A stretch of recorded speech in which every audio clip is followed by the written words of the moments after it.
Good evening, everyone. Welcome to Northeast Middle School. My name is Vernon Rowe, and I'm the principal here at Northeast. We love having everyone here, and come on in and enjoy yourself. Thank you all so much. Thank you. It's good to be loved. And I just want to welcome everyone that is coming in. Want to kind of give you some, layout of how things are. If you need to use the restrooms, we have elevator on that side, so you don't have to do all of those stairs. You can go down. The women's bathrooms on this side, the men's bathrooms on this side of the building. Feel free if you have any other questions. There'll be people outside that can entertain any questions that you may have in reference to trying to find out where things are. Also, you all, I want to put in a plug for something that we're going to be doing here at Northeast Middle School. I guess that the superintendent didn't know I was going to do this, but I was going to do it anyway. We're going to be having a Valentine's Day bingo, so you can bring the person that you love to come and play some bingo for a fundraiser for here at Northeast Middle School. We would love for you all to come out and have a good time and play some bingo with the ones that you love. So if you need more information, we have some flyers out that are there, and we are just wanting to invite you to that opportunity. I have also the distinct pleasure of being able to introduce a gentleman that works for Minneapolis Public Schools. And, is really going to bring some insight to the movement and the motivation of what we're doing with this comprehensive district design.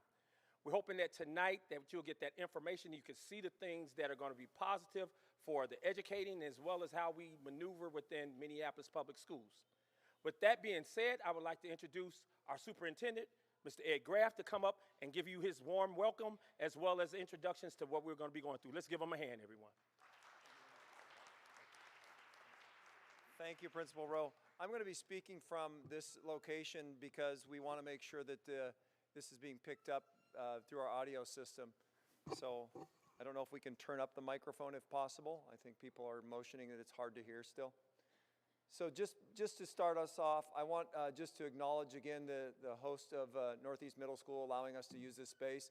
And obviously when you come into someone's space, there are some perks to having people in here. So I'm okay with Principal Rowe mentioning that they're having a Valentine's Day bingo party here. That's okay.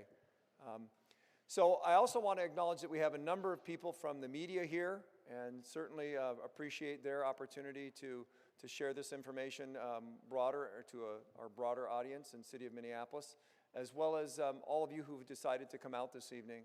And so it's my job to thank you all for being here, taking the time to share your thoughts, providing us with some opportunity to answer questions, as well as taking the time to be engaged in this work that is so critical for our students.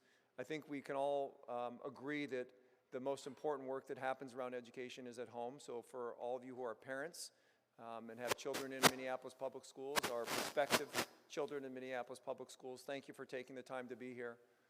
I would also submit to you that equally important is the work that happens in our school and the experiences that we're providing for our students. And that was really what brings us to this conversation around the comprehensive district design.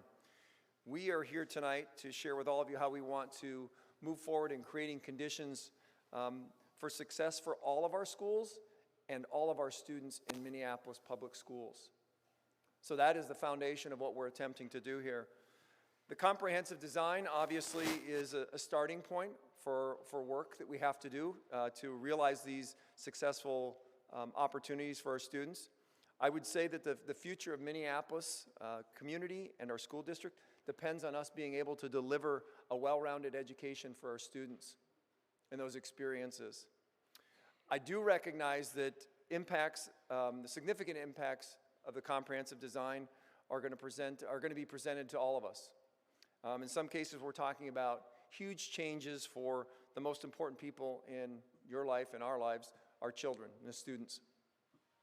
I take that very seriously, and so seriously, in fact, that is why we are looking at this design work from a comprehensive level, trying to find ways to ensure that every child, including those who have not traditionally been well served, are going to have access to schools and programs, experiences with our teachers that they deserve.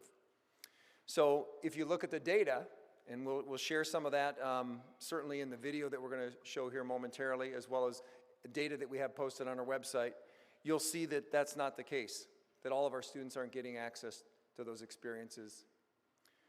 And so what I'd like you to do before we begin into this, digging into this conversation, is I'd like you to take a step back for a moment and try to acknowledge what that data means. What does that look like? If your child is a student of color, there's a greater than 50% chance that they aren't going to be getting the education and support that they need to be successful. 50% chance. In our district, we are comprised of a population that is 2/3 students of color. So as a superintendent who represents all of our students, I have to do something different.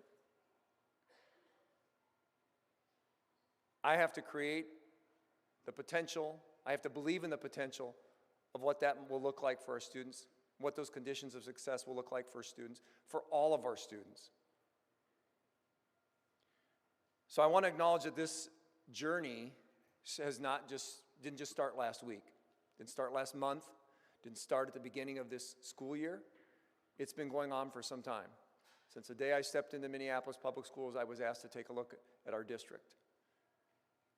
And specifically, we've been having this conversation around a design for close to 18 months, which has included school board members, both past and present. It's included community members.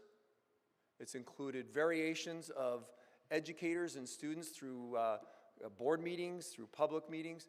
Certainly more opportunity is needed around listening sessions and informational sessions, and that's why we are here tonight. So I'm grateful to have you in this conversation, into this space, and excited for us to be able to move these conversations forward along this journey, which again will be to provide a well-rounded experience for all of our students across Minneapolis Public Schools.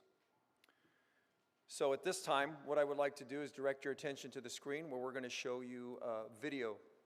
Oops, actually I'll take that back. I will turn it over to Selena Martina so she can explain the next part of our work. Thank you, Superintendent Graff. Good evening, everyone. My name is Selena Martina. I work for the Communications Engagement Department. Thank you for coming out this evening to Northeast Middle School for our first listening and information session. The agenda for today includes going over the expectations and norms of our meeting, our listening session. Like Superintendent Graff said, we're going to show you a video with enough background information so everyone is able to participate fairly. We're going to hear a presentation from our district leaders with more details about the models that were presented, made public on Friday through the website, and more details about the academic plan. And later we'll be conducting a moderated Q&A session after the presentation. So I ask you to please hold on to your questions. You have questions cards with you. They're white. If you didn't get one, you can, just raise your hand, and some people will come and bring you, my staff will come and bring you a card. So you can write down your question or questions. Just hold on to your cards until the end of the presentation. We have a large group, so we want to make sure that we collect all the cards. And if you can also write your school association on that card. So then we will collect those and have a better sense of who is here. We'll do our best to prioritize questions that are from the Northeast region and Northeast schools. So we thank you for those of neighbors who are neighbors of the Northeast neighborhood who came here today. And again, your questions will help us as data points in this process throughout the listening sessions. If we do not answer your specific question this evening, please note that there will be updates on the current online FAQ with the new questions and answers. So with that, I want to go over some of the meeting norms and expectations for this evening. We really are here because of our students. I want to believe that our students is a greater motivation that bring us all together. And so, we should really model the behavior and participation that we would expect from them. Again, normal, common sense norms about your cell phone, be respectful, think about the data privacy of others if you're live streaming on your social media. And again, I'm speaking a little fast, although I'm a multilingual learner, and just know that sometimes we can go really, really fast, and I know there are interpreters here that are working hard to catch up. Lastly, be open to possibilities. We truly acknowledge that this process is an emotional one, it's a personal one for many, and it does require mindfulness to look at it with lenses different than the ones we're comfortable wearing.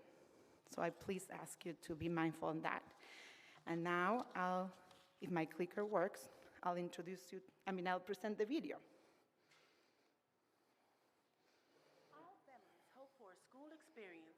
All families hope for a school experience where their children are learning alongside their peers, and where they feel safe and secure, and where they are well prepared for their futures. In some parts of Minneapolis public schools, that's happening.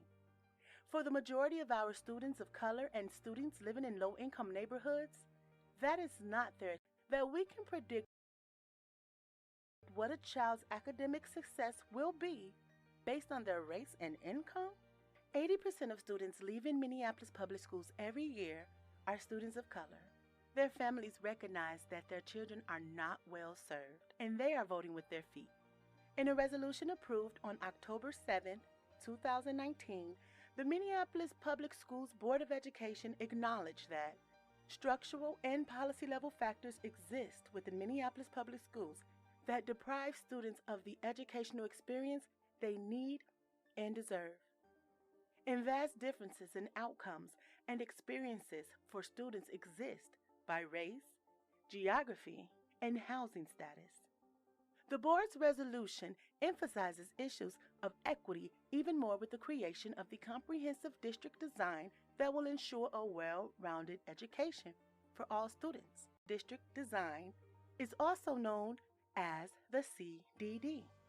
The CDD examines and makes recommendations on how MPS educates students, how the school system works to meet the needs of underserved populations, and how we ensure that resources are available to meet our goals. The CDD has the potential to increase all students' academic achievement by giving every student access to instruction that is more rigorous and culturally relevant. It also has the potential to eliminate historically inequitable policies and practices that affect disadvantaged students of color and students from low-income neighborhoods. It also can ensure Minneapolis Public School is structurally sustainable to serve students for years to come. And remember, we want to do all this within the limitations of the money we receive from federal, state, and local government. Now, I know a lot of people think the CDD is about saving money. That is not the goal here. But the CDD is the first step toward reorganizing our district into an infrastructure that we can afford. Without a redesign of Minneapolis public schools, the district will face yearly budget gaps and the deficit will continue to grow. So where do we start? It's all about the academics. MPS has recommended an updated academic plan to provide a well-rounded education that focuses on ensuring access and opportunity for all students, no matter their zip code, including those traditionally underrepresented and underserved. Between our academic plan, our community school modeling, and centralized magnet schools, we're able to double down so that every student will be able to get a better academic experience with richer opportunities. All elements of the plan are grounded in social and emotional learning. In other words, for students to do well academically, we must continue to include SEL skills in all our work throughout MPS. There are 4 areas of focus in the new academic plan. Early literacy in math, ensuring all students can read by 3rd grade, and adoption of a new Math K-2 curriculum. Multi-tiered systems of support, also known as MTSS, is a structure to monitor progress and adjust instruction to meet each student's academic needs. College and career readiness is providing students with the knowledge, skills, mindset, and experiences to be successful at their high school. Equitable education design, which will focus on making everything MPS teaches, everything MPS offers, more culturally relevant. From multi-tiered systems of support to ethnic studies, we want to offer learning that resonates with all students, including and especially students of color. Without this equitable educational design, families and students of color will continue to feel devalued, unwelcome, and unsuccessful at MPS. MPS is here to serve all students.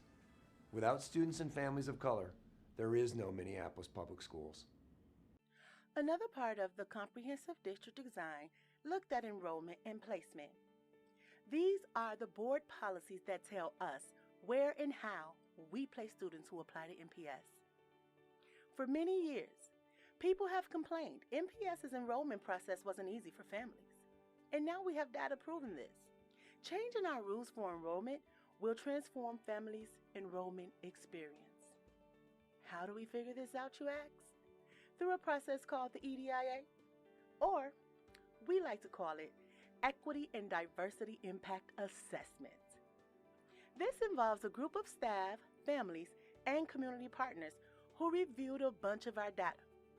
This included the actual experiences of families surveyed and our existing rules for enrollment. After talking with thousands of people, the EDIA committee recommended large district-wide changes as well as specific family-focused changes. One of the changes is accountability and transparency. For example, simplifying the enrollment process and frequently reviewing how and if the process is working, otherwise known as performing quality assurance. 2. Communications and outreach, which includes hiring more staff and partnering effectively with community-based organizations to better support families with enrollment. And then there's 3. School climate and cultural competences, working to create a culture of belonging for students and family. MPS is urgently responding to these recommendations, knowing that if we don't, families of color will continue to leave MPS, taking critical financial resources with them, and robbing us of the talents, wisdom, and strength these families bring to the entire MPS community. And MPS has also conducted EDIAs on our human resources and athletic policies. This is in addition to ongoing work in many areas that support the CDD, such as staff, finances, communication, engagement, and operations. A 4th element of the comprehensive district design is the physical reality of our building, how many we have and where they are, the numbers of students in each classroom, and how students are getting to school. Buildings, locations, and transportation impacts all students having access to rigorous academics and effective teaching. To do this, the boundary study explored how changing boundaries helps us reach our goal of academic success for all students. Prioritizing community schools for students and families not only strengthens our communities, but reduces the number of racially isolated schools in the district and supports a well-rounded education for every student. MPS also looked at reducing transportation costs to reinvest in academics and meet our need to stay within budget. Now, both community schools and integration are values the MPS Board of Education have for guiding the CDD. The boundary study created a district where all current MPS students attended the school nearest their home address, and no school would have more than 80% of students living in poverty, no school with a singular racial group more than 86%. Then in phase 2 of the study, magnet schools, something families told us they still wanted, were layered on. Moving these schools to the center of the city allows more students to have access to it and increases opportunities for integration. In the combined community and magnet school study, the amount of our non-integrated schools is cut in half. Schools with less than 350 students is cut in half. Enrollment goes up in North Minneapolis. Walk zones are shorter and transportation costs decrease. The cost goes down. There are shorter bus routes. There is more access to after-school activities, and there is more equitable access to magnet schools. These 2 studies are reflected in models we will discuss before sending the board a proposal in March. We know change is hard. Especially where your child is concerned. All of us have been working hard, Evaluating the data, Listening to the community. Witnessing the realities of our students. and this is our Collective Collective call to action. And if we do this, we believe we can make real change for our students and families.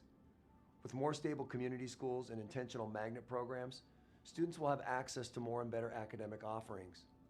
There's the potential to reduce staff turnover so students can make lasting connections with their educators. We believe communities will have more reasons to invest in their schools and that we will be able to provide the safe and affirming schools families want for their students. There is no guarantee, of course, but we believe all this and more is possible through this work. Thank you for taking the time to learn about the Minneapolis Public Schools Comprehensive District Design. There is no way we can be successful without our families of MPS. And we appreciate your helping us to create learning environments for our students that are safe and welcoming for all students. We look forward to hearing your thoughts and ideas.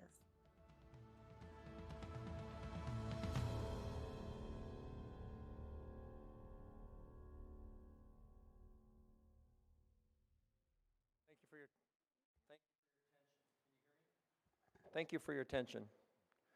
So at this time, what I'm going to do is I'm going to move us forward into part of our presentation.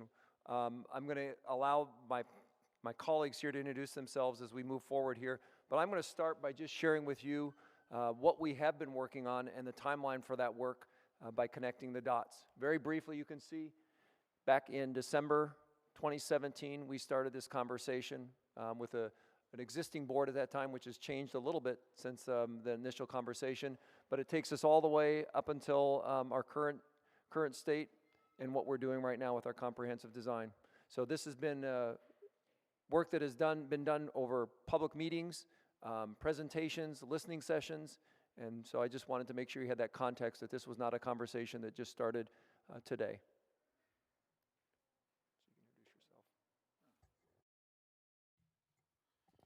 Good evening, everyone. I'm Eric Moore, Chief of Accountability, Research, and Equity. So it's really good to see everyone. I see some familiar faces out in the audience. So thank you for allowing me the opportunity to present to you tonight. Before I begin, I wanted to have my esteemed colleagues introduce themselves. Good evening, everyone. I'm Karen DeVette. I'm the Chief Operations Officer, and I want to add my thanks for your attendance and attention this evening. Welcome, everyone. My name is Rochelle Cox. I'm the Associate Superintendent of Specialized Programming for the district. Good evening. Good evening. My name is Amy Fearing. I'm the Senior Academic Officer. So tonight we're going to have the opportunity to hear 5 models and as part of our engagement session tonight. Underlying all the models, of course, are that we wanted to, as the video mentioned, the goal was to place magnets in the center of the city, strategically place those magnets in the center of the city to support equitable access. We also, by placing those magnets in the center of the city, we believe that that's going to allow us to capitalize on some really exciting infrastructure that we have in the center of our city. Minneapolis is a very unique city, and so we believe that if we partner with some of the community businesses in the center of the city, that we can do some really innovative, exciting programming. We want to decrease the number of schools, as the video also mentioned, above 80% free and reduced lunch. We also want to reduce the number of schools that are 86% or more students of color, and that allows us to be more in line with state guidelines. State guidelines ask us to use our integration funding to reduce the number of racially identifiable schools. By reducing the number of schools below 86%, that will allow us, and we'll speak more about that tonight, but we believe that that'll allow us to put more money into programming for our students rather than spending significant dollars towards transportation. We also think it's really important that as we talk about the design, certainly we're going to have conversations about centralized magnets. We're going to have conversations, obviously, around boundaries and pathways, but the fundamental purpose of this work is to improve academic achievement and the educational experiences for all your children. So what we're trying to do is create a structure that will support that, and hopefully you hear that tonight. I'm going to turn it over to Dr. Amy Fearing because she's going to talk about what it means to be back in a community school. We're talking about centralized magnets, but we're also going more to a community school model. So she'll talk a bit about what that means. Hi, everyone. I'm sorry, I'm not going to stand up. I'm having a little issue here with my ankle, and that might be the show of the evening if I try to go over there and speak. So, sorry, I'm going to be sitting down. Can I have the clicker? Yeah. You want to share?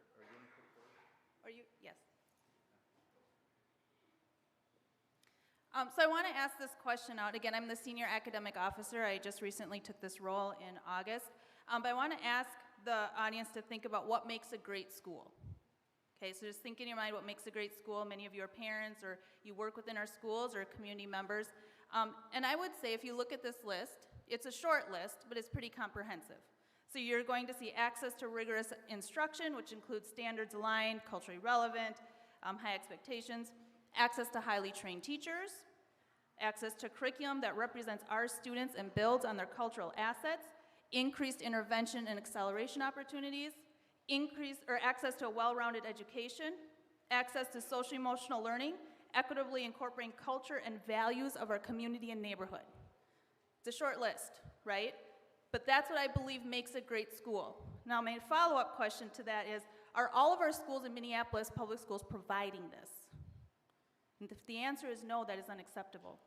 That is unacceptable from where I sit. It's unacceptable when I was an educator in Minneapolis public schools. Okay, so the next question is, should a student have to leave our district to get this? Absolutely not. We have the ability to change the trajectory of our academics here in our district, but we have to peel back and build up. We can't keep taking off the top layers and pretending that's solving the problem of the system-wide. So I want to redirect you back to the slide looking at what community schools can provide. If we can reallocate resources to be able to provide this at every school, instead of just in pockets or at some schools, if we can do this for every school, then we will have great schools in Minneapolis. Can you click to the next slide? Oh, thank you. So I want to direct you to the bottom part of this slide here. How will this happen? It's a start. It's a start. It's going to take a commitment, not only from the academic department, it's going to take a commitment from our communities to be invested in our schools. It's going to take a commitment from our educators who are in our schools to believe in this and to move it forward. We're talking about our communities being involved in informing our schools on what the best way to educate our students and to be culturally relevant based on the communities and the neighborhoods they live in. But right now in Minneapolis, not all of our students are going to the schools in their community or neighborhood. So this is not informing the education that our students get. So when I think about the neighborhoods, the curriculum, the instruction, they're not all coming together, and they need to do that. But for us to do that, we need to have strong community schools.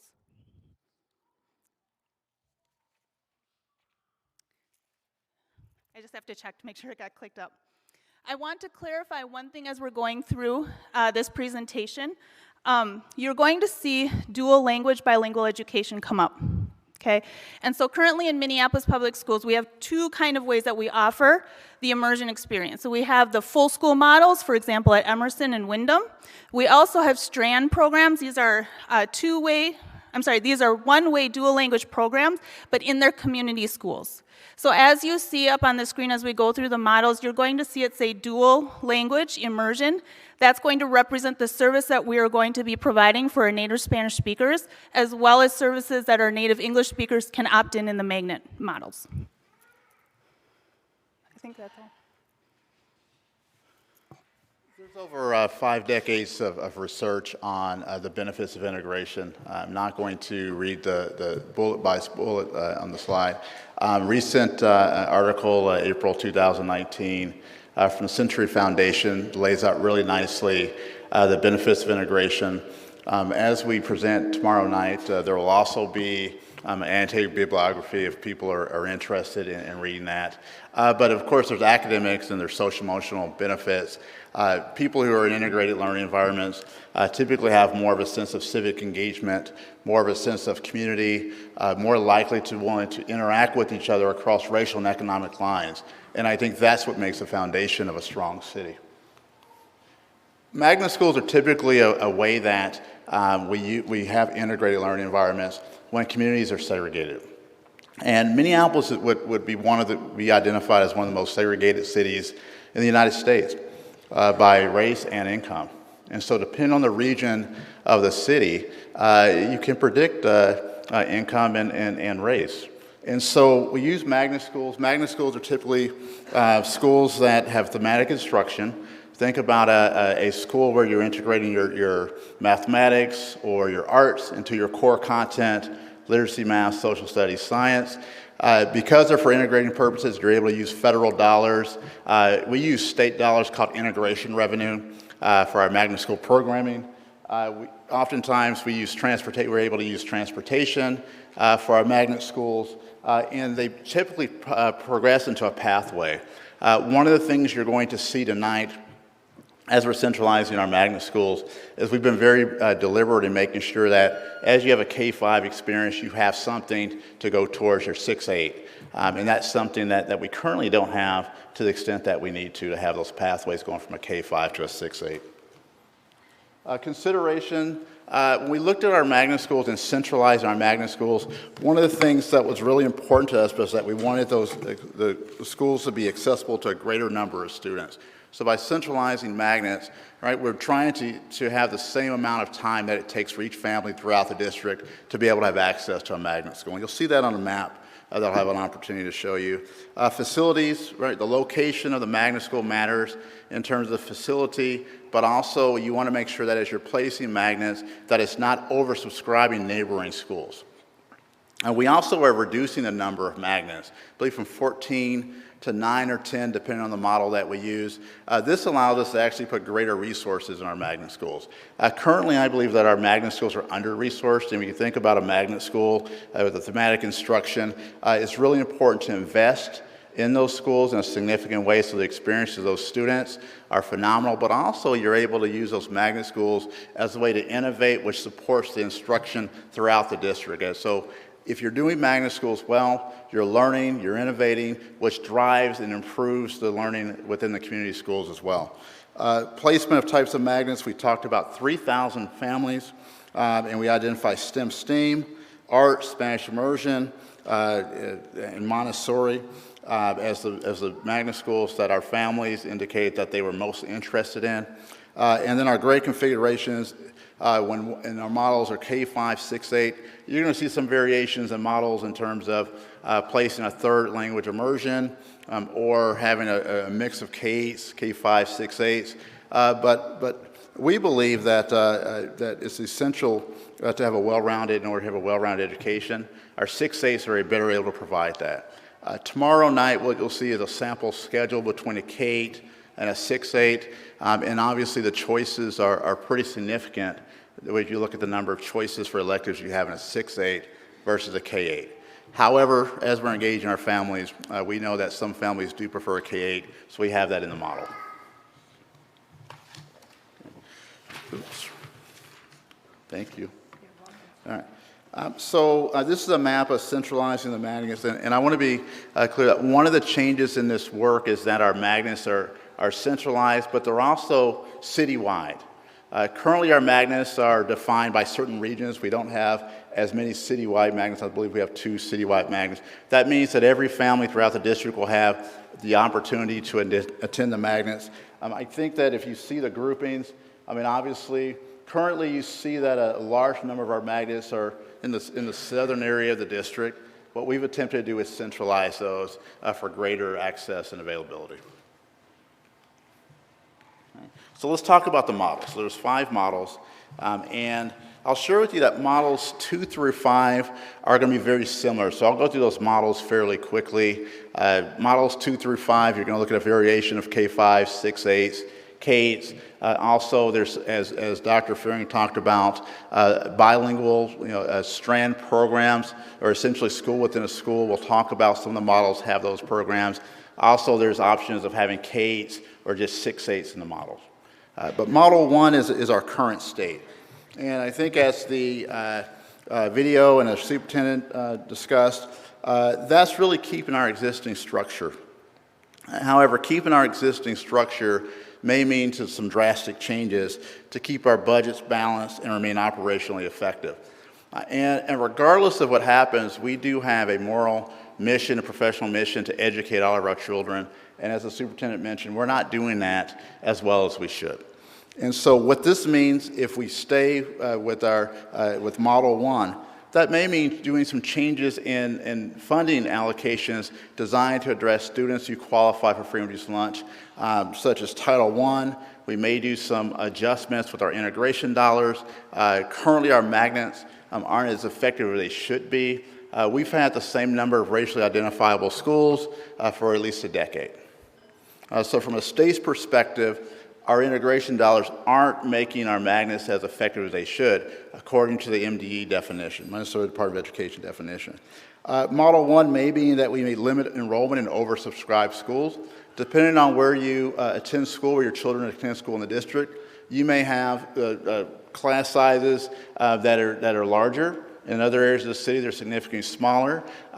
We hear, depending on where families go to school, about the large class size, particularly at the younger grade levels. It may mean boundary changes. And so regardless of models 1 through 5, there may need to be boundary changes. We may see increases in walk zones. And we also may see some significant closing of significant number of schools whether enrollment or other factors do not support their ability to stay open. So when you're closing schools, for example, that leads to a boundary change. Those students have to be moved. What we're very conscious about under Model 1 is we want to make sure that those school closures, though, aren't happening in only one part of the city. And so our equity, diversity, impact assessment is really looking at our placement protocols, those rules that allow families to have choice. If we have to do Model 1, or regardless of whatever model, and we have conversations about school closures, we want to do that in an equitable way. Right? We don't want to close several schools in a particular part of the city. Model 2. So Model 2 is centralized magnets with strand bilingual programming. And Dr. Fearing talked about the strand bilingual programming, essentially a school within a school. What we would take a look at, so you would have, within a particular school, you'd have an English-speaking classroom and then a non-English speaking classroom. So that'd be, if you think about a 4-kindergarten school, half of those schools may be in that model. The other 2 will be English-speaking. That's a really challenging model to implement. Right? If you think about school within a school programming, they're also very expensive. As we talk about the pros and the cons of the different models, this is one that really will eat up a lot of potential savings from a centralized magnet community school model. What will be mentioned tomorrow night, there may be savings of anywhere from $3 to $5 million if you go to a centralized magnet system, a community school model. So a Model 2 going to strand programming would significantly eat up any potential savings. We'll tell you that when we select the strand programming, you typically place those strand programmings in locations that have high population of Spanish-speaking families. Model 3, rather than do the strand programming, what is rather than the strand programming, we'll add a third immersion. Thank you. I'm getting the 5-minute sign. Thank you, Julie. I get excited about this. I mean, there's a lot of exciting opportunities we can provide for our students. Model 3, we're looking at a K-5 dual language immersion magnet. And so rather than have the strand programming, we'll have a full building Spanish-speaking magnet. And so if you had a chance to see the December study as well, I do want to point out with models 2 through 5, we had Jefferson previously modeled Jefferson Elementary, which is a current K. We had Jefferson modeled as a STEAM program. Anderson was a immersion. We've switched those programs. So now Jefferson will be an immersion. Anderson will be a STEAM strand. Grade configuration is K5, 6, 8. But now you're adding the third K5 dual language immersion. So that's Model 3. Model 4. Community schools, centralized magnets. You have your strand programming, right, up to 3 strands. And then you're adding some limited K-8s, again, as a response to the community. So hopefully you're seeing the themes, K5, 6, 8s, strand programming versus immersion programs. But this Model 4 has some limited K-8 schools. Model 5, you're looking at grade configuration, so community schools, centralized magnets. You have the third dual language immersion, and then you have limited K-8 magnets.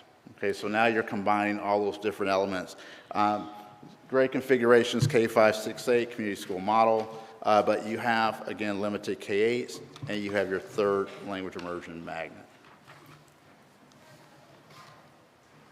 Let's take a look at the different programs, because as I mentioned before, we're going to have less magnet schools. As we centralize, we have less magnet schools, but hopefully this will allow us to invest significantly more in the programs that we have.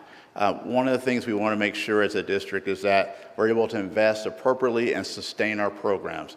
And so currently, this is under Model 1.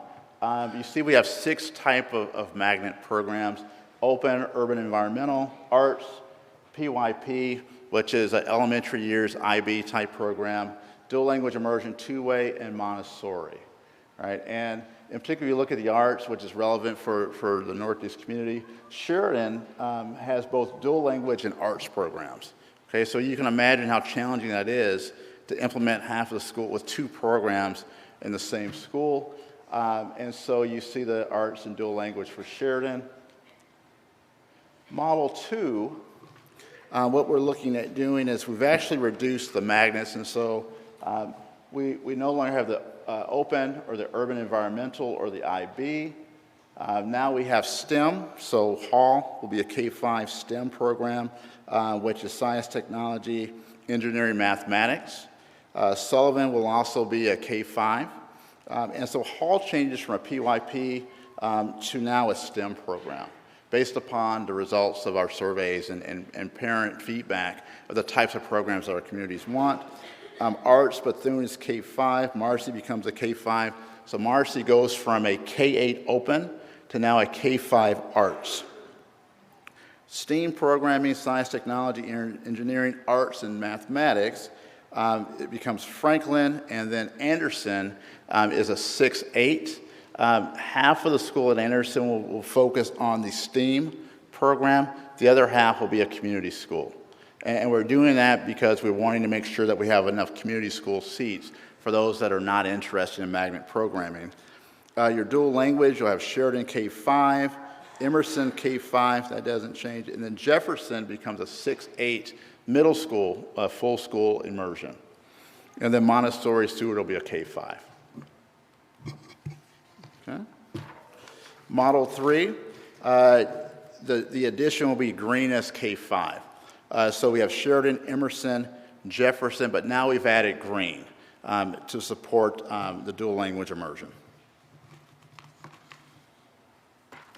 Model 4, remember we mentioned that we're looking at going to K-5, 6, 8, K. So Model 4, Sullivan now becomes a K-8, right? STEM program, and then Montessori Stewart is a K-8 Montessori, and I think Stewart is currently a K-8, so that keeps its current configuration. And then Model 5, you're seeing a combination of, again, your dual language, so third K-5, dual language, K-5, but you also have your K-8s. Okay, so now you have your third immersion program, and then you have your K-8s. So hopefully what you're able to see is that there's just a, we're looking at the community school model, but you're seeing a combination of K-5, 6, 8s, decision points of do you have strand programming or do you have adding the third immersion program. So at this point, I want to turn it over to Dr. Fearing again to talk about some of the exciting opportunities in our STEM programming. Thank you. Sorry. Thank you. As you can see behind me, here's just a very, again, short list of possible offerings for a STEM or STEAM magnet. I think one of the things that this comprehensive district design does in reallocation of resources is that we can actually create these magnet schools.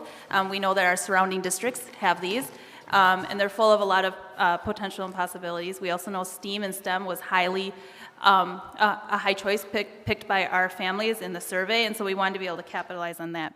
I think just two things I'd like to point out with the STEM or STEAM magnets is that these schools would really be focused on interdisciplinary and project-based learning, so everything revolves around the STEM focus. So how you learn English, language arts, math, science, it all focuses on that lens of STEM. There'd be capstone projects, so students would be able to work through their years in the school middle and then have a final presentation before they left in 5th grade or 8th grade. And also just the connection to the workforce. We know that that's going to be one of the largest workforce needs in the future of our students now. And so we want to be able to be on the forefront of preparing our students for that. So these are some possibilities that a STEM or STEAM magnet can hold, and it's pretty exciting to think about how we can develop the schools to incorporate those. Moving on to arts.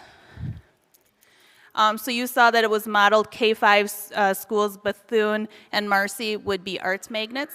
And again, this is something that I think Minneapolis, it's a huge opportunity here in Minneapolis. We have great local artists, organizations, and we need to capitalize that more. We also know that we have students that have natural artistic talents, and we need to make sure that our education systems and structures also allow those students to flourish. So behind me you can see some things that would be possibilities in an arts magnet, but again, really this is interdisciplinary. It's working through the artistic lens. It's allowing them to have different areas of focus in arts, visual arts, performing arts.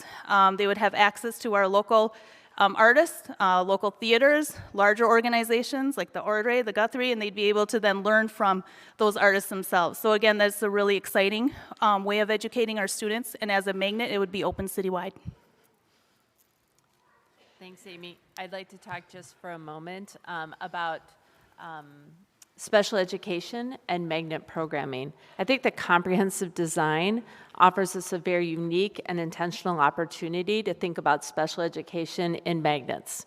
I'm proposing that we look at our magnets a lot more intentionally when we think about special education.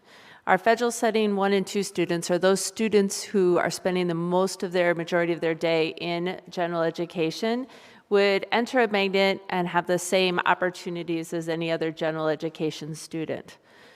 Right now, we don't really have an intentional way for our federal setting 3 students, or our students who spend the majority of their time in a special education classroom or with special education staff, to really access magnets based on their students' interest. So we're proposing that we have a special education lottery and that we have one type of special education program at each of the magnet sites.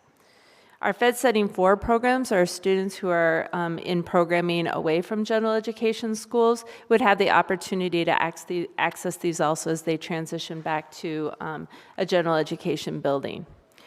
Our magnet schools would have either one of 2 types of programming. One would be the citywide programs. So those are students who are spending the majority of their time in special education or receiving special education services, or a school-based allocation, which allows us to put in additional staffing at those schools, which then allows us to provide more intensive services and more flexibility in scheduling for our students.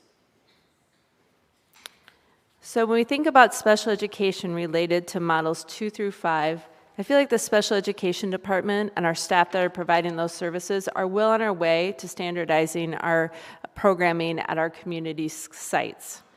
What we need to do, and through this comprehensive design, is to really more equitably distribute our citywide special education programming.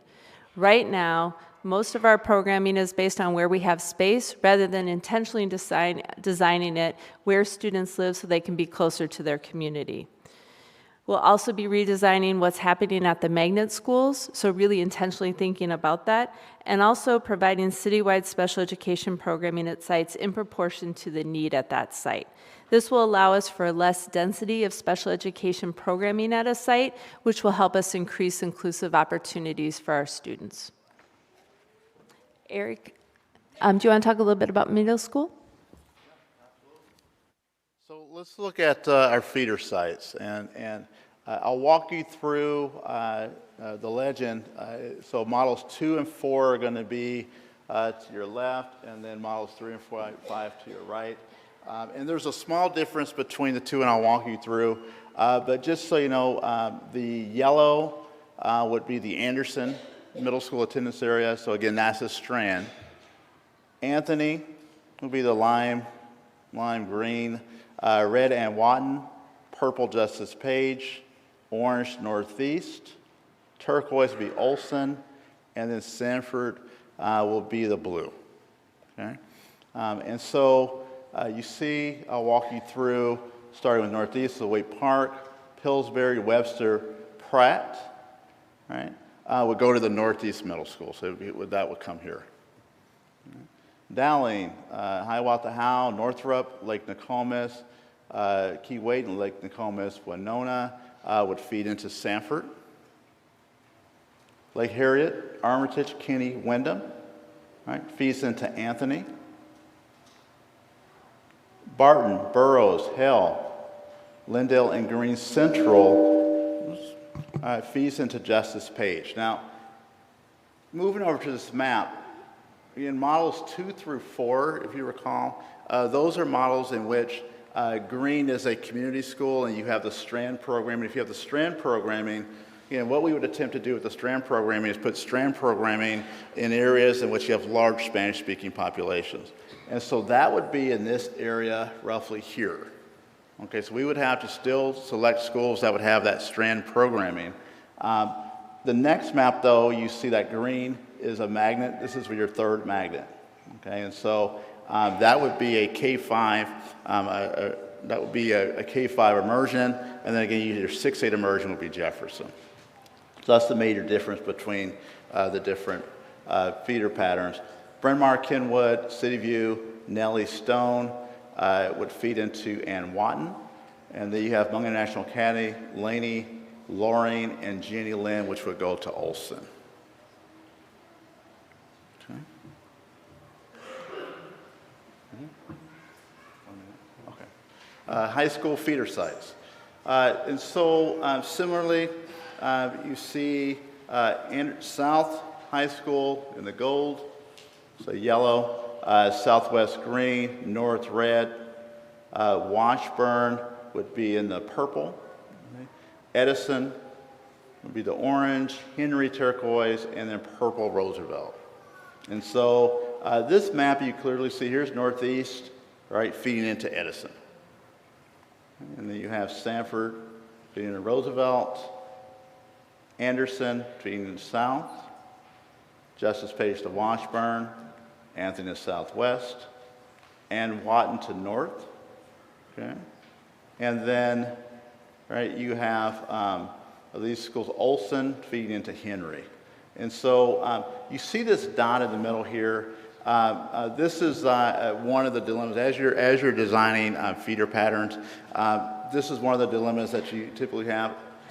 In fact, going back, and I'll do this quickly, you see the turquoise in the elementary school, you have a Hmong International Academy. And so currently at Hmong International Academy, there's a language pathway that feeds into Olson, which feeds into Henry.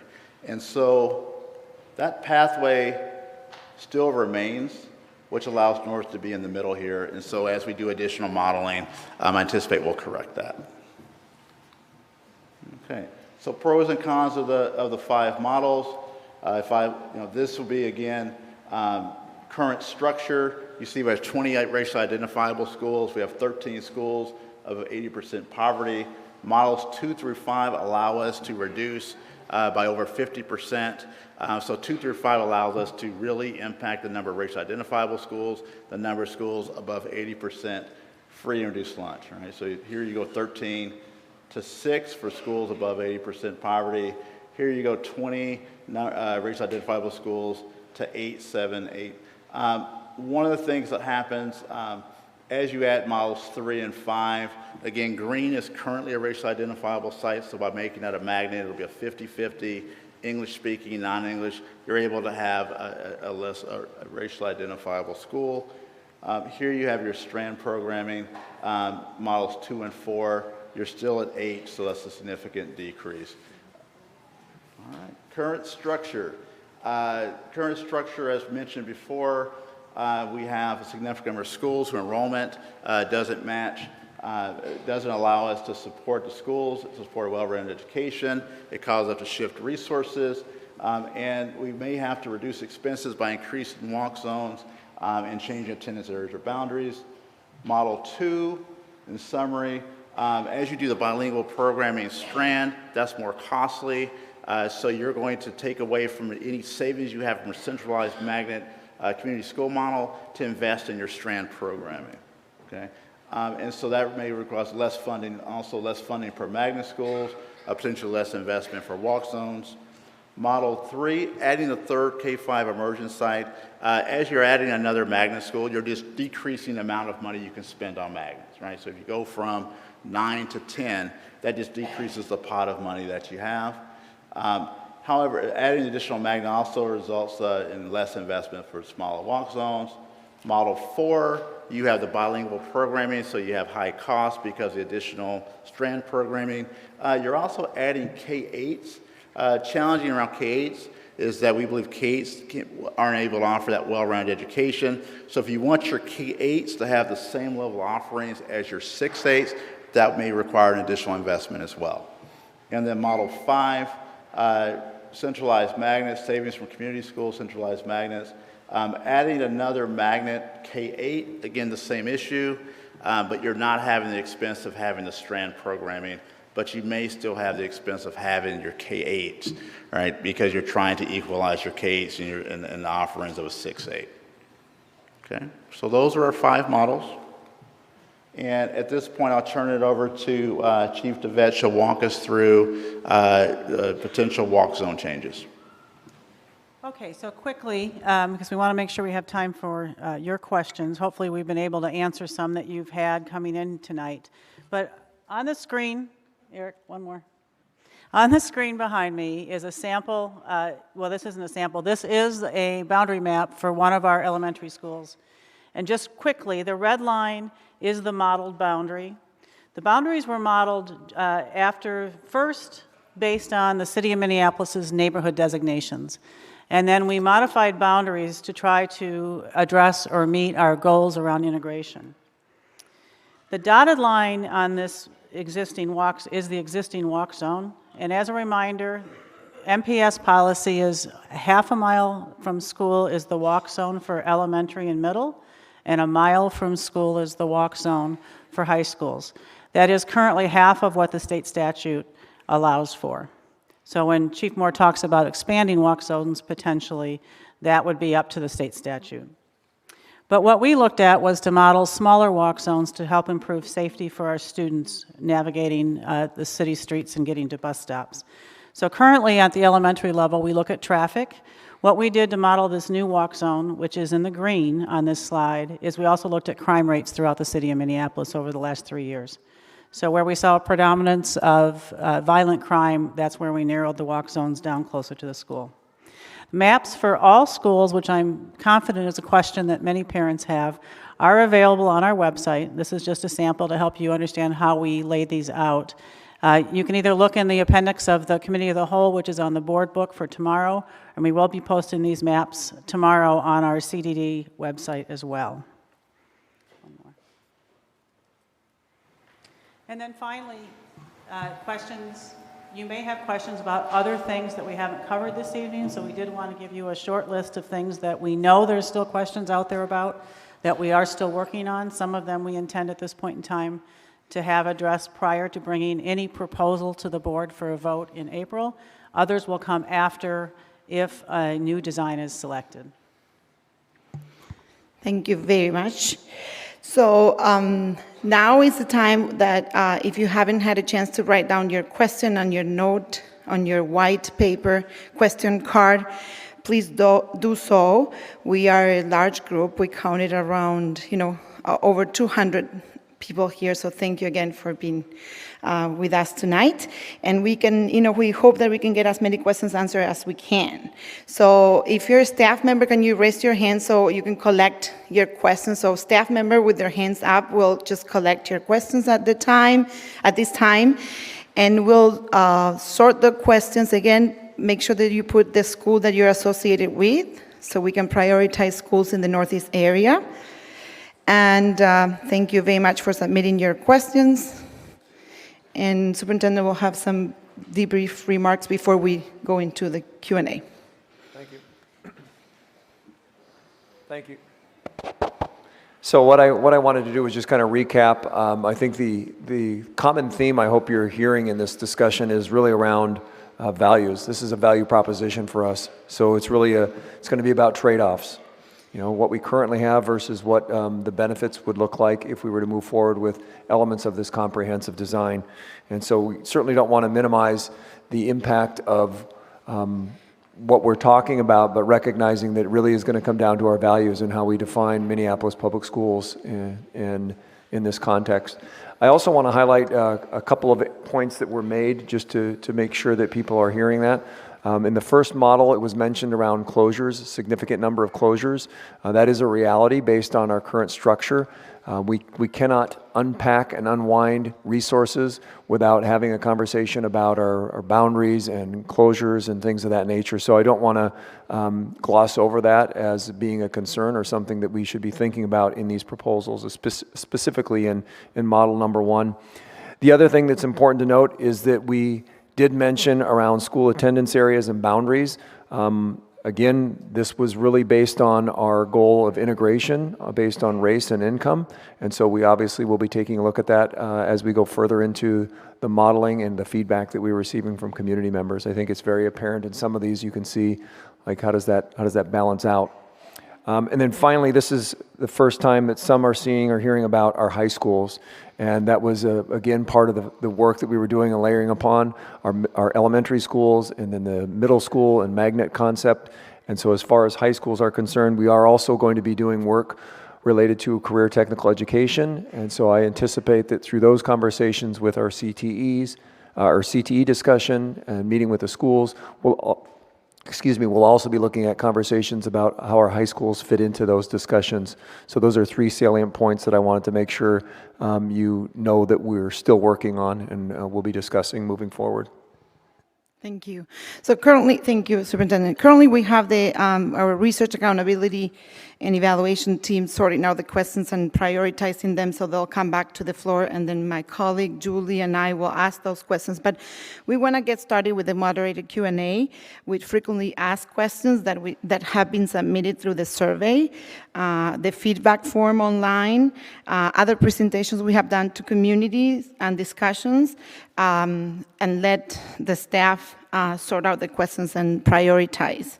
Again, some specific questions and feedback. If you don't get a chance to answer those tonight or hear those, please stop by the info table downstairs and leave your comment at the info table. All that data will be included and will inform the final proposal in March to the board. So we want to assure you that is data points and they will be presented at the March board meeting. So I'm going to start with the frequently asked questions while I wait for the questions from the floor. So one of the questions we have online is, why is Minneapolis Public Schools talking about cutting magnet options? Won't this cause the district to lose students and sacrifice some of what makes Minneapolis Public Schools unique? And any panelist can take it. I'll share this with Dr. Fearing.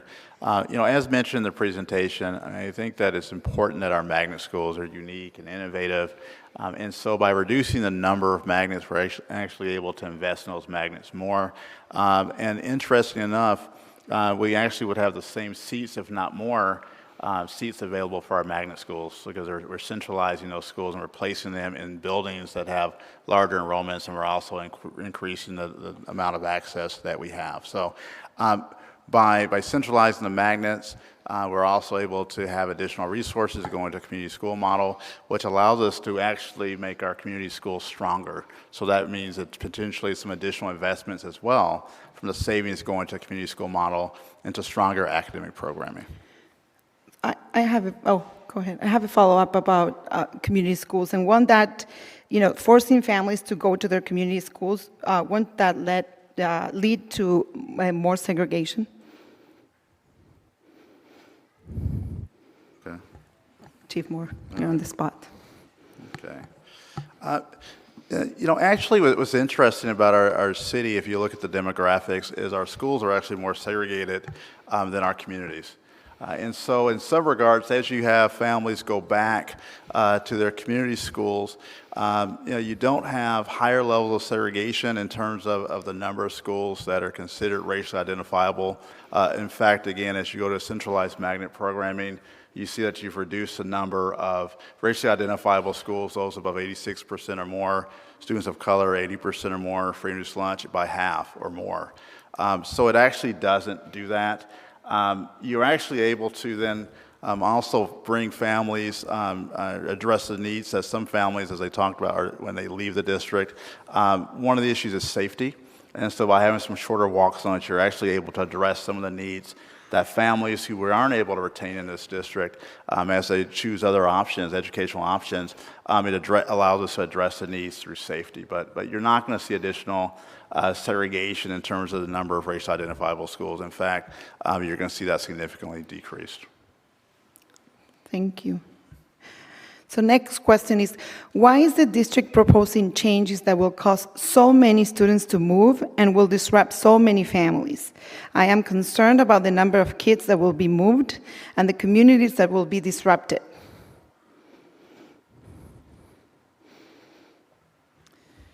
We fundamentally believe that in order to make systemic change, we need to have access to the system.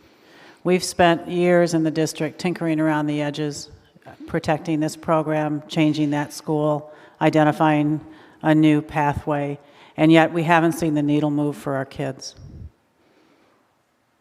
Thank you. Any other? Okay. I have a follow-up, actually. I can go on and on. It's a tough moderator. Yeah, I am. So why is the district talking about eliminating popular schools? Options such as K-8 programs that currently work. I guess it's my turn. You can tell I'm kind of like this and this, but so I would say, when you look at our K-8s as they are right now, and you look at our 6-8s and the middle level programming that we have, it's not equitable. And it's because things have been layered on, taken back, put on. Schools have been given something more because they think they need it and to solve one problem, but really it's created another problem somewhere else. And we've got to strip it back down to build it back up, right? So when we look at our K-8s, yes, some of them are magnets, and families, go through the choice process and get in. Some of our students that are at our K-8s are placed because that's their community school, right? So right there and then lies in, have those families really chosen or made the choice of having, this selection or limited selection of a well-rounded education, where some families might have chose that, but some haven't, right? So we need to go back, redesign what do we want it to look like, what is it going to mean for a well-rounded education for all students, and then set up the system for all the students, because right now it's been set up haphazardly, right? So then when you look at the community schools, and I kind of started to lean in to say this as well, so we know that just by nature of the way the city is segregated, you're going to have some community schools that might be more students of color than others, or more culturally demographic more than others, linguistically, culturally, et cetera. But then that's the point that I was trying to make, that the community, the neighborhood embrace that school, and that school becomes a pillar of that community that's embracing that culture and that linguistic feature. Right now, we don't have that in all of our schools. And so the power of those communities, if it lies in, an African-American populated area, right? Then you look at the school and say, what kind of Afrocentric programming do you want to have? How can we celebrate the identities and the cultures that the students are bringing into that school? But it's hard to have that conversation now because all the students aren't going to their community or neighborhood schools. So I think that's the foundation work of when we're talking about what's going to be the difference between how community schools are now, or would be, as compared to how they are now. Thank you. If I can add, I think from an equity standpoint, one of the things that was really eye-opening is choice, and what choice means for different groups of students. And so if you can imagine in some of our K-8s, having one language offering as opposed to 3 to 4, or having access to more levels of music and art in your 6-8s because of the size, as opposed to having one class, or having offerings of health. We have one of our K-8s, for example, that doesn't have enough staffing to pay for a health teacher. And so they actually have to get support from outside funding to do that. Now, one would argue that that's a choice that some families make, the K-6, 8.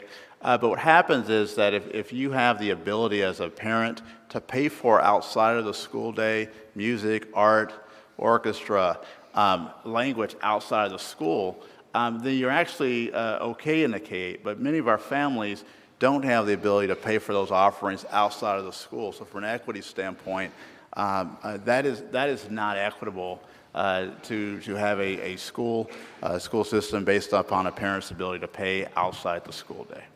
Okay, thank you. We have some questions now directly from the floor. So thank you from Pillsbury, Northeast Middle parents, Wade Park, and some Edison parents. They relate to placement protocols. So I'm going to read this one that I think is very comprehensive.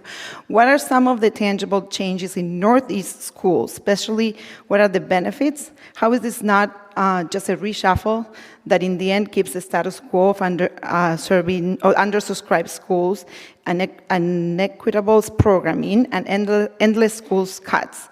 And a bonus question is, will changes to placement be made to ensure popular magnets do not become dominated by more privileged families?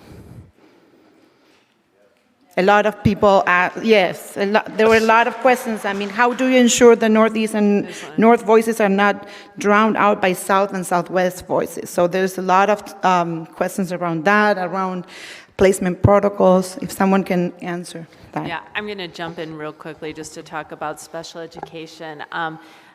I feel like our magnet programming, we have not offered a lot of choice for our special education students, and so it's very important to me, especially for our students who receive more intensive citywide programming. There's not a lot of choice, and as you get more special education services, your options start to become smaller and smaller. I am very excited, and I think we've got to take this opportunity for our kids. So I think that's a group that has been underserved with magnets, and that will have the opportunity to provide that.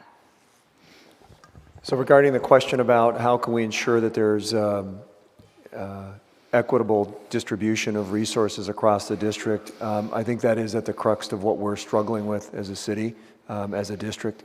You know, it's really, really important that we look at this holistically. We look at this as a way to bring our city together and our district together. Too often we have been operating under a case of this group's going to get this and this group's going to go without. And so I think our work collectively is to make sure that we bring forward the benefits of this change that we're talking about. There will be an impact to every single person in the city. Every person in our district will be impacted by this work. But the benefit is that we can stand up proudly and confidently and say, we are now going to be providing what is right for all of our students, access to a well-rounded education. And in that, not only will the students who are maybe seeing a significant shift of what they currently have in their school as it is designed and maybe going to a different location, they will be able to see the benefits of sitting with other students and experiencing a well-rounded education above and beyond what they had. So I think that's really, really important that we look at this as a holistic, collective work that we have to do together.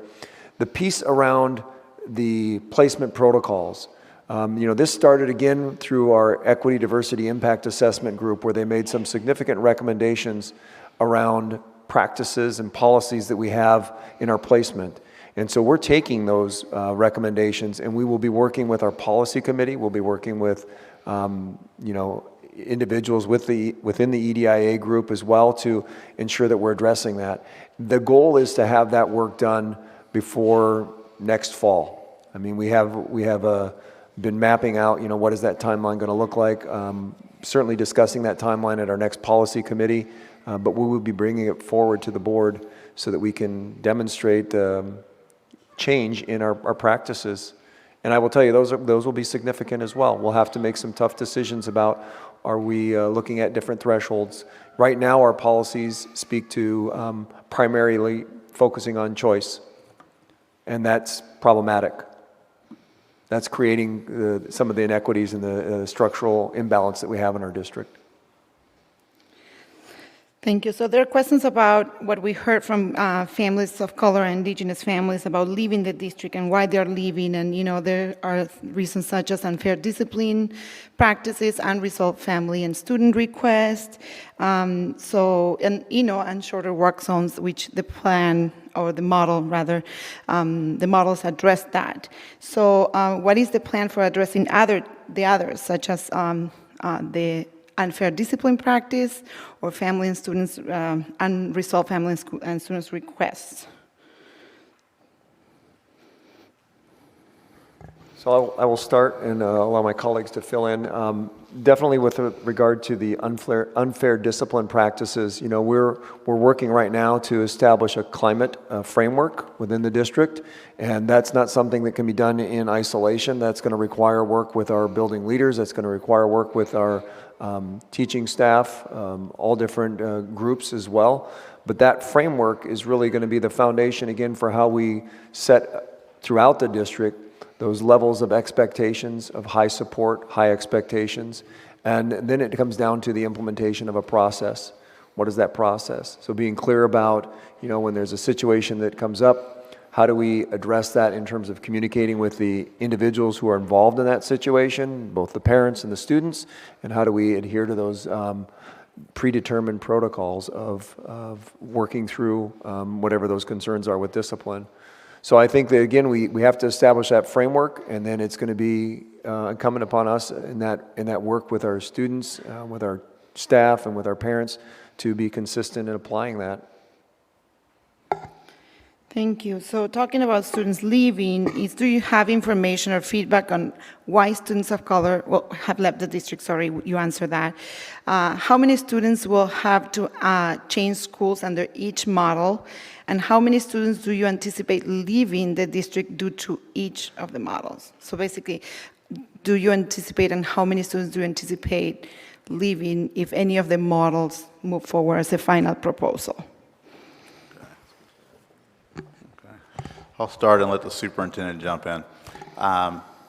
So in terms of why families are leaving, we had the opportunity to survey our families that we no longer retained. And first of all, 80% of those families are identified as families of color, so parents of color. So those are the folks that are leaving our district that are saying that we're not serving their needs. And so they're identifying safety.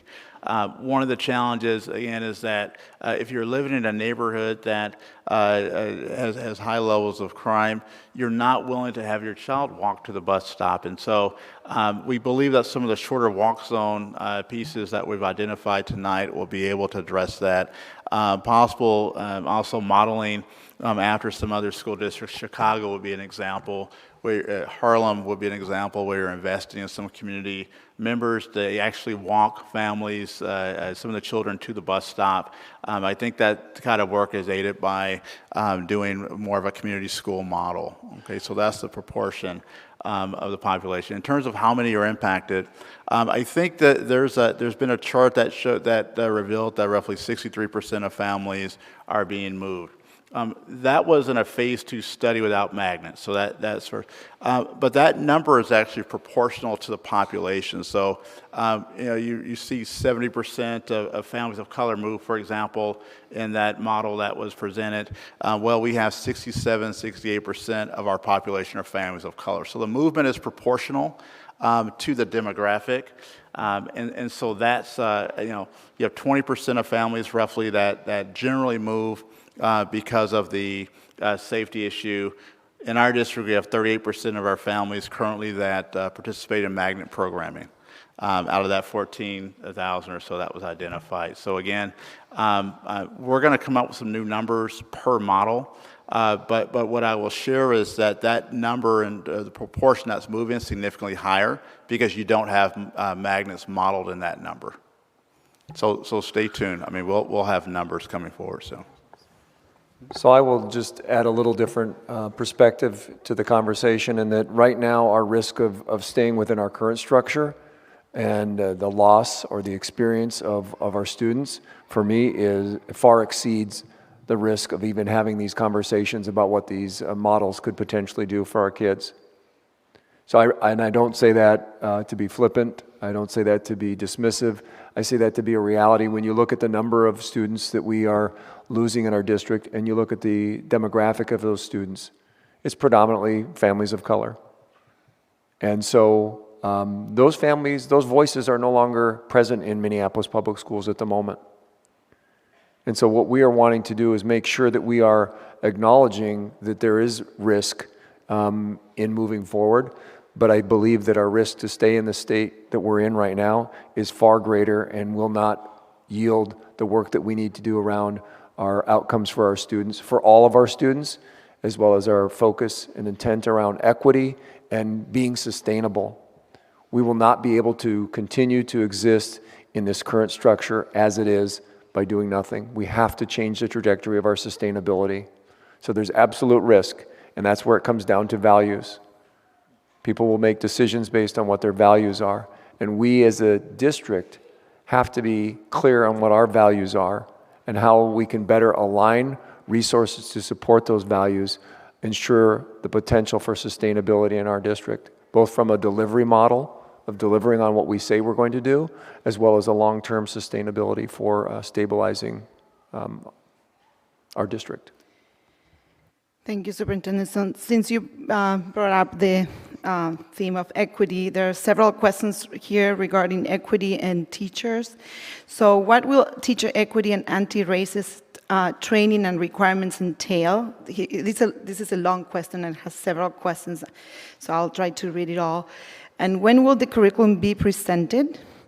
What will the district do to address the fact that students of color, and I will add Indigenous students, have the least experienced teachers? Is incentive pay on the table or incentivize quality teachers with the most underserved or underrepresented populations? And the last is, how is the district prioritizing the requirement of teachers of color that impacts retention? So really, what is the teacher equity training entails? What are we doing as a district to address the fact that students of colors have the least experienced teachers? Is there anything about teachers paid and incentivizing, and how are we retaining and recruiting teachers of color? So actually, I'm glad that I got that question, because I was going to jump in on the question about disproportionate behavior. And I wanted to answer and say the same issue that we see as stemming from, or producing that disproportionate behavior, is also producing the achievement gap.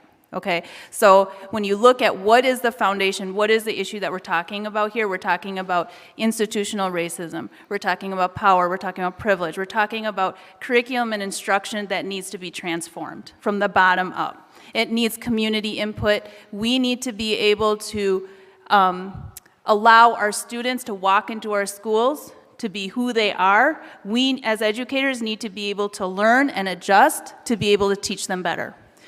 This foundation is also what's getting at the disproportionate behavior. Because if I don't have the lens and understanding who my students are walking into the classroom, and I was a former teacher, then I'm seeing things through a different lens. I'm seeing things that possibly I don't understand, or I don't know how to manage. I don't know how to engage. And that's on me as the educator if I have chosen to teach in that classroom or I've chosen to teach in that school.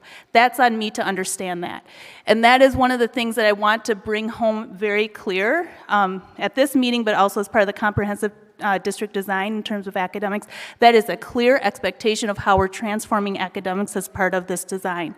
And what I would hope, and if not, I will stand on that hill by myself, but I would hope that I would have our entire community of Minneapolis supporting that vision, so that we can confidently say that we are educating our students from an equity lens, from a point where I'm okay being uncomfortable to teach my students the best.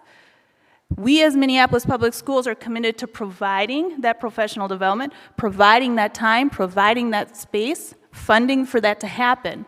But again, it's only going to happen if we have the will. We can help with the skill, but we need the will. I don't know if I answered all the questions, but that was an answer to a previous question. I will jump in and also talk a little bit about recruitment and retention from a special education perspective. I believe the best way to recruit and retain good special education staff is by having solid programming, having good ratios of student to staff, and also to have evidence-based interventions available to our teachers. We are very lucky in Minneapolis that we have an amazing staff of special education assistants who are our next generation of special education teachers. So we're working with universities to program and allow our special education assistants to go to school to become special education teachers. That's the best way to cultivate. We're also looking at alternative pathways to licensure for people who are committed to special education. I believe especially when we're talking about retention, it's about also practicing adult social emotional learning. It's really about, are we going out and reaching out to the universities and going and encouraging our student candidates who are out there that we want them in Minneapolis and we want them to be a part of our community. Tomorrow night we'll be having soup with special education. It's great, come join us. But it's really inviting those first-year teachers, second-year teachers, and special education staff to come talk to us, tell us how it's going, what do you need, and making that personal connection with them. I also believe it's about great training. So just last week, we had Dr. Ross Green here who did a training for us, a 2-day training on the collaborative, proactive solutions process. Really thinking about when we look at our students, how are we identifying what they need? So being a listener with empathy to our students, understanding what we bring to the problem, and then coming together with a problem-solving process. I believe that's really the key to helping us understand our students' behavior and the communication they're trying to say to us. I mean, I'll just add, I mean, I think as mentioned prior, equity, diversity, impact assessment was conducted last year with our human resources department. And one of the things we found is although retention rates were similar between our teachers of color and our white teachers, the daily experiences of our teachers of color was significantly more negative than our white teachers. And that was, a really painful process, and I think a very honest process, because it's really caused us to do some additional investments immediately. I mean, we know we can do better. If you're not having teachers of color valued, then we're really not capitalizing our ability to work with our teachers of color, our white teachers, how we learn from each other in terms of best serving our students. So we added last year with our integration budget, we added some additional staff in terms of recruitment. We started affinity groups for our teachers of color. This year, we will be coming out with Chief Sullivan will come out with a teacher plan, teacher diversity plan that really gets at getting at some of the systemic issues. We're also negotiating with our Minnesota Federation of Teachers. We're hoping to partner with a couple of things. As the superintendent mentioned, the climate framework. I mean, we need to articulate our values about how we treat each other, adults to adults, adults to families, adults to students. And so we're going to have shared values, and that should be coming out in April, followed up with professional development with our principals in June around restorative practices. Restorative practices, including a restorative mindset, so that's embedded with equity. How do we see our students? I mean, when we're having conversations about discipline, are we looking at discipline in terms of a teaching opportunity? Are we approaching it from a punitive approach, right? And so depending on your mindset and how you're approaching discipline really impacts how you're engaging with families and those students. So we'll have that as part of our equity training. You'll see a teacher diversity plan. I think the other exciting piece in the new integration budget, I mean, we're from the Human Resource Department, is looking at building high school pathways. So we're going to do some additional investment in our high schools of having high school pathways, essentially future teacher opportunities for students who want to become teachers. Now, again, it's critical. You look at recruitment of teachers of color, the daily experiences that our students have impact their willingness and desire to become teachers. And I think that's something that we don't think enough about, but when you talk to folks of color who potentially wanted to become teachers at some point, and when they don't become teachers, they can always point to the experiences they had as students, right? So we need to, that's why climate matters as we have those conversations. The last piece, when we talk about the least effective teachers, this community school model matters because you have to have stable schools. one of the things that's happening, particularly in our North Minneapolis area, is you're seeing a lot of teacher churn. So when you're having declining enrollment on a regular basis in schools that have high concentrations of free and reduced lunch, and the teachers are, the enrollment's constantly declining, you're losing teachers.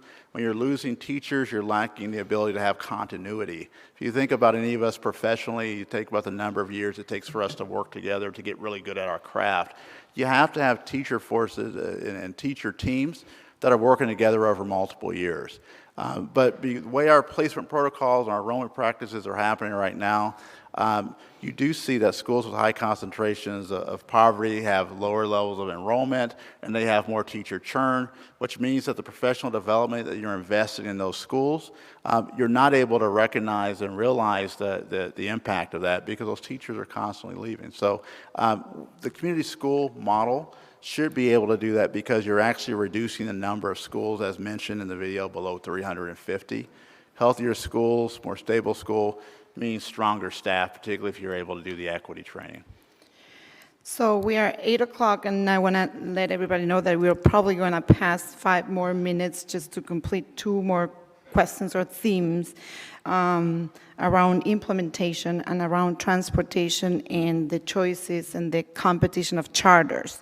So with the competition of charters, would this plan and the change of boundaries address the competition of charters and will give students the chance to remain in a choice school, in a school of choice?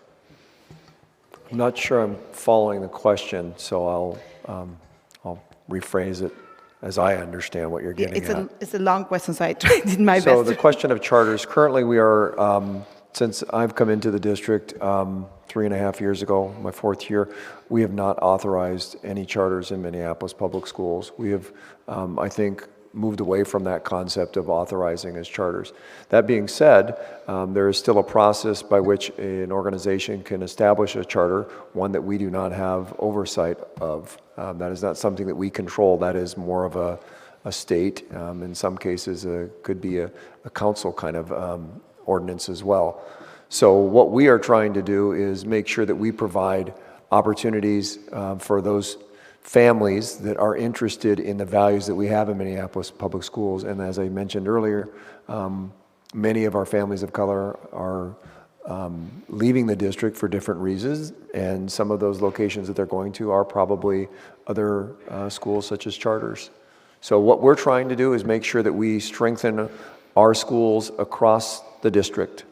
And we believe that this work around the academics, the work around our placement protocols will provide greater stability and consistency, equity, and we'll support that. Thank you.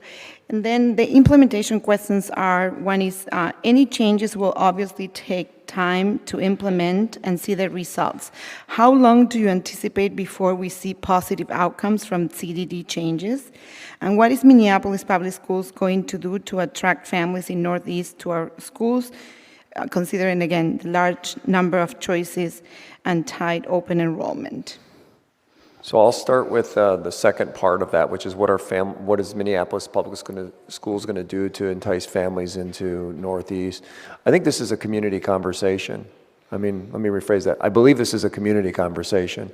For Minneapolis Public Schools to create a structure or an enticing kind of district, we also have to have the support of the community to recognize that there are viable options currently. A community school is a viable option. There are many times when families will take the recommendation from someone who has not even stepped foot into one of the buildings. And those are challenges that we're facing and everyone else across the nation is facing in terms of education.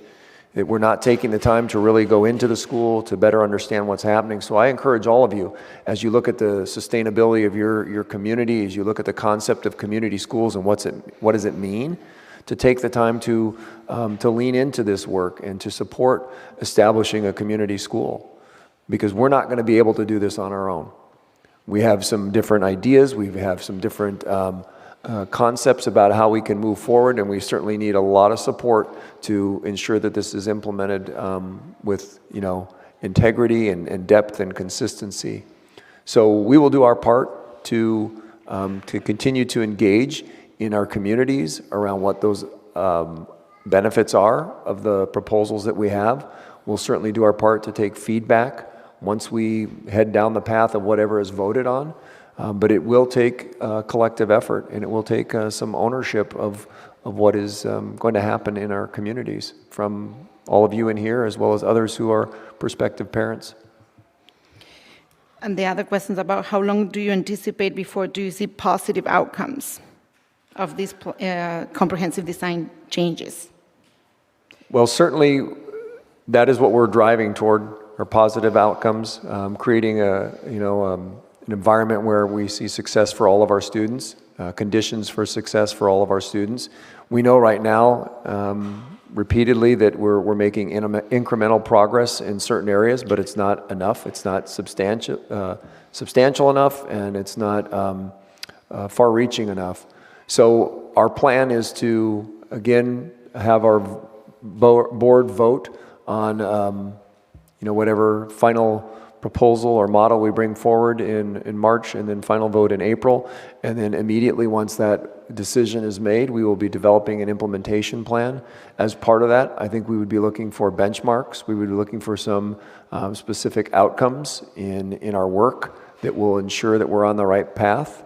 And those could be varied. I mean, the metric and what we're looking for in terms of evaluation will be varied. Certainly at the forefront of it will be our students' outcomes and the academic success and opportunities that they have.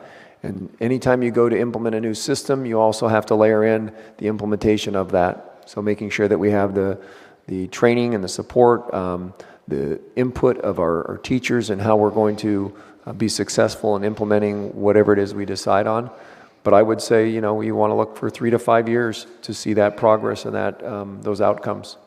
You don't do any of this stuff overnight, but you certainly have to have expectations, and you have to be monitoring what it is that you want to see happen. Inspecting your expectations, I guess, is what the phrase is often stated as.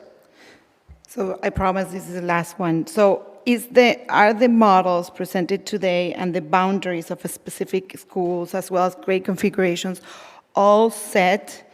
And in other words, should we expect that these attendance boundaries will be set for the year, or are they going to change more? So I think that's part of the work that we are still engaging in. The models as we've presented them are for consideration, for input, feedback, and so we'll take that. I certainly couldn't tell you today, honestly, what that final proposal is going to look like. What we've done is we've tried to take examples and engage with feedback that we've heard already to present something for the community, for our board members to kind of process with us.